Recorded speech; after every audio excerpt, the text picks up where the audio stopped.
Welcome back. ఇవాళ ప్రణబ్ ముఖర్జీ రాష్ట్రానికి వస్తున్న నేపథ్యంలో ప్రధానంగా కాంగ్రెస్ పెద్దలతో భేటీ ఎన్నికలకు సంబంధించి చర్చించే అవకాశం కనిపిస్తోంది.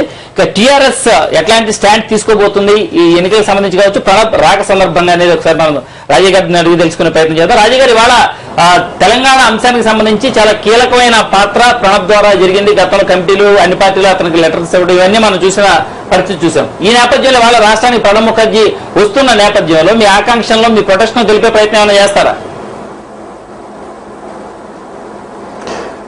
ఈరోజు ప్రొటెక్షన్ చేయాల్సింది కాంగ్రెస్ ప్రజాప్రతినిధులు, ఎమ్మెల్యేలు, ఎంపీలు, మంత్రులు. ఎందుకంటే ఇచ్చిన హామీని నిలబెట్టుకోక డిసెంబర్ 9 ప్రకటన విశ్వాసనీయతను కోల్పోయిన పార్టీ టీఆర్ఎస్ కాంగ్రెస్ పార్టీ.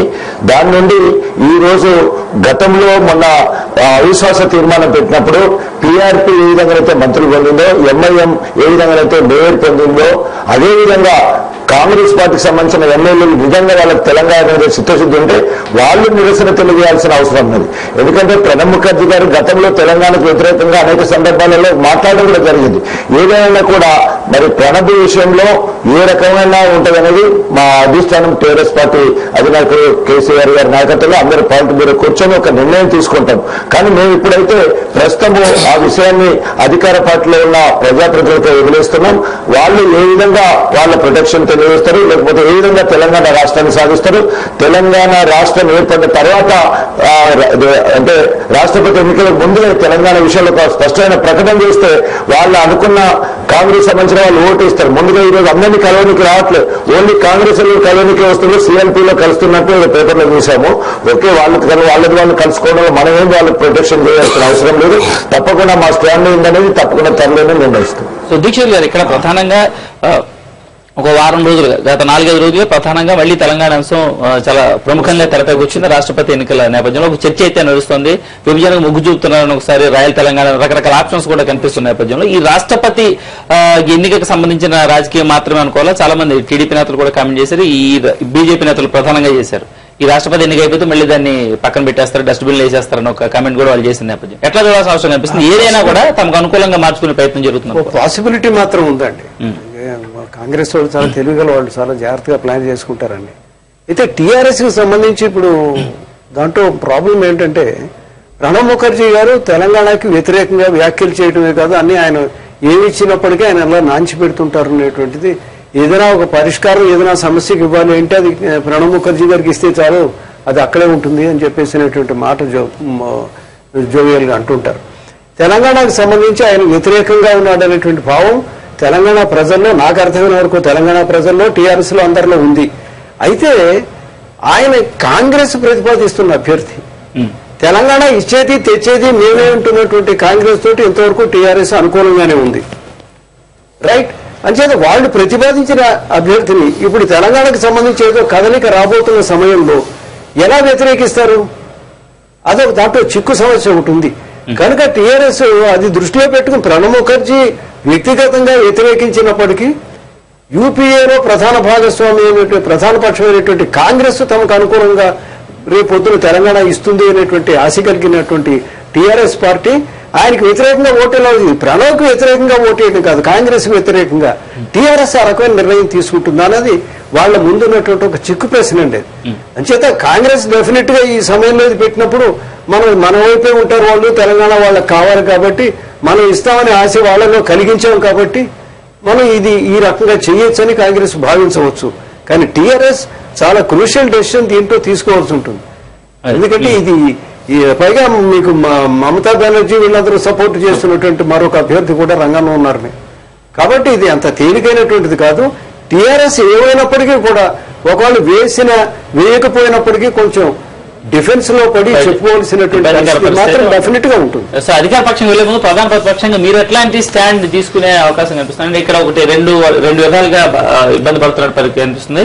దాదాపుగా ప్రణబ్ ముఖర్జీ గెలుపు ఖాయమన్న భావన ప్రధానంగా కనిపిస్తున్న నేపథ్యంలో ఎందుకు వ్యతిరేకంగా ఓటేయటం అన్న భావనలో ఉన్నారు. ఎందుకు గెలిచే అభ్యర్థికి వేస్తే పోతుంది కదా, ప్రణబ్ క్రెడిబిలిటీ చూసి వేస్తే పోతుంది కదా అని ఒక భావన కూడా టీడీపీలో ఒక వర్గంలో కనిపిస్తుందన్న వార్తలు కూడా వస్తున్నాయి. ఇక్కడ రెండు అభిప్రాయాలు పార్టీలో నలుగుతున్నాయి, కానీ పార్టీ మాత్రం ఇంకా సీరియస్ గా దీని మీద దృష్టి పెట్టలేదు. ఇంకా టైం ఉంది కదా ఆలోచన. ఎందుకంటే తెలుగుదేశం పార్టీ ఆవిర్భావమే ఒక చారిత్రాత్మకం. కాంగ్రెస్ పార్టీ అస్తవ్యస్త విధానాలను వ్యతిరేకించడం కోసమే తెలుగుదేశం పార్టీ పుట్టింది. కాంగ్రెస్ పార్టీ తెలుగువాడి ఆత్మగౌరవాన్ని ఢిల్లీలో తాకట్టు పెడుతుందన్న ఒక నేపథ్యంతో తెలుగుదేశం పార్టీ పుట్టింది.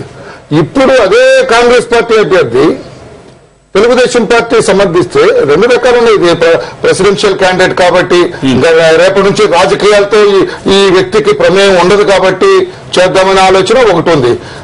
పార్టీ ఆవిర్భావానికి వల్ల కొంచెం ఆలోచనకి ఐడియాలజీకి ఏమన్నా ఎఫెక్ట్ ఉంటుందో ఆలోచన రెండు ఆలోచనలు నడుస్తున్నాయి. ఎంతవరకు అధ్యక్షులు వారు దీని మీద సీరియస్ గా దృష్టి పెట్టలేదు. ఇంకా పొలిట్ బ్యూరో పార్టీ చర్చించిన తర్వాత సముచిత నిర్ణయం మేము తీసుకుంటాం. ఎందుకంటే ఆచితూచి అంటే అవతల ఆల్రెడీ ప్రణబ్ ముఖర్జీని సపోర్ట్ చేయలేదు టీడీపీ అనుకుంటాం. ఎవరిని చేయాలి? ఎన్డీఏ బీజేపీ పార్టీ ఇవన్నీ కూడా ఉన్నాయి. అందుకని ఎలా చేయాలా వద్దా, ఇద్దరు ఎవరికైనా చేయాలా, అసలు ఊరుకోవాలి, వీటన్నిటి కూడా చర్చించిన తర్వాత ఇంకా టైం ఉంది. జగన్మోహన్ రెడ్డి గారు నేను ఎన్డీఏ వైపు వెళ్ళను, ఎట్టి పరిస్థితుల్లో బీజేపీ వైపు ఉంటాను, నేను యూపీఏ వైపు ఉంటానని గతంలో ఢిల్లీలో ప్రకటించారు. దాని ప్రకారం చేసినట్టయితే రేపొద్దున తనను గొప్పగా వేసుకోవడానికి కాంగ్రెస్ అభ్యర్థిని పోటీ సమర్థించారు అనే మాట జగన్మోహన్ రెడ్డి గారికి వస్తుందేమో. ఆ విషయం ఆలోచించుకోవాలి. అంటే మొత్తం మీద నాగేశ్వర గారు అందరినీ కలుపుకెళ్లే ప్రయత్నం చేస్తారా, లేకపోతే కేవలం కాంగ్రెస్ పార్టీలో తీర్మానం చేసుకుని వెళ్ళిపోయే అవకాశం? ప్రణబ్ ముఖర్జీ గారు మొన్నటిదాకా కేంద్ర మంత్రిగా ఉన్నారు. ఆయన రిజైన్ చేసి ఏ పార్టీకి సంబంధించిన వ్యక్తిని కాదు, నేను రాష్ట్రపతిగా చక్కని పరిపాలన అందించే కార్యక్రమంలో ఉంటాను, అందరి వాడిగా ఉంటాను, అన్ని రకాలుగా ఉంటానని చెప్తున్నారు.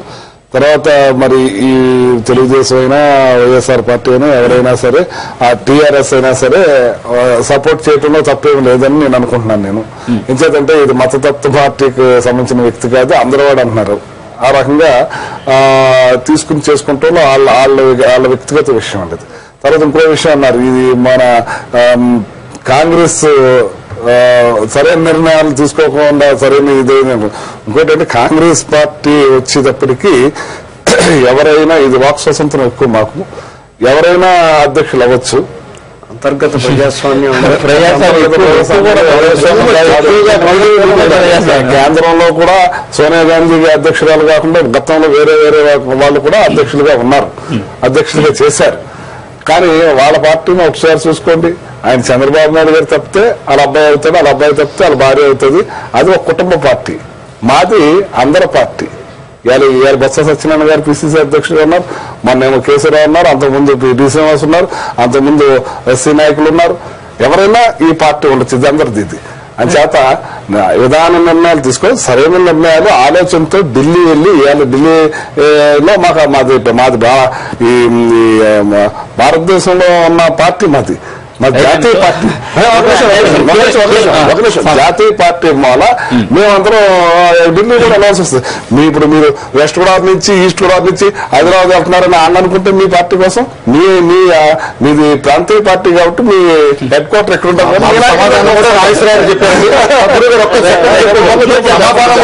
ఆయనే చెప్పారు. ఎందుకంటే వాళ్ళది నేషనల్ పార్టీ, మాకు ప్రాంతీయ పార్టీ. నెహ్రూ కుటుంబం నుంచి బయటకు ఎప్పుడు కాంగ్రెస్ పార్టీ రాలేదండి. ఎప్పుడు మాట్లాడుకోండి. నెహ్రూ కుటుంబం దాటి కాంగ్రెస్ పార్టీ ఎప్పుడు బయటకు రాలేదండి. నెహ్రూ ఉండాలి. నేను చరిత్ర కొంచెం అవగాహన చేసుకొని చెప్పాను. కూడా అన్ని జిల్లాలకి వివిధ కులాలకు చెందిన వాళ్ళు ఇక్కడ అధ్యక్షులుగా ఉన్నారు.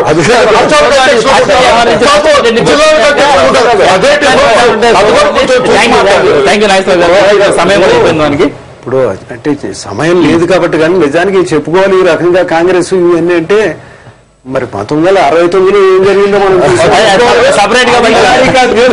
ఓడించినటువంటి చరిత్ర కూడా మనకు ఉందండి.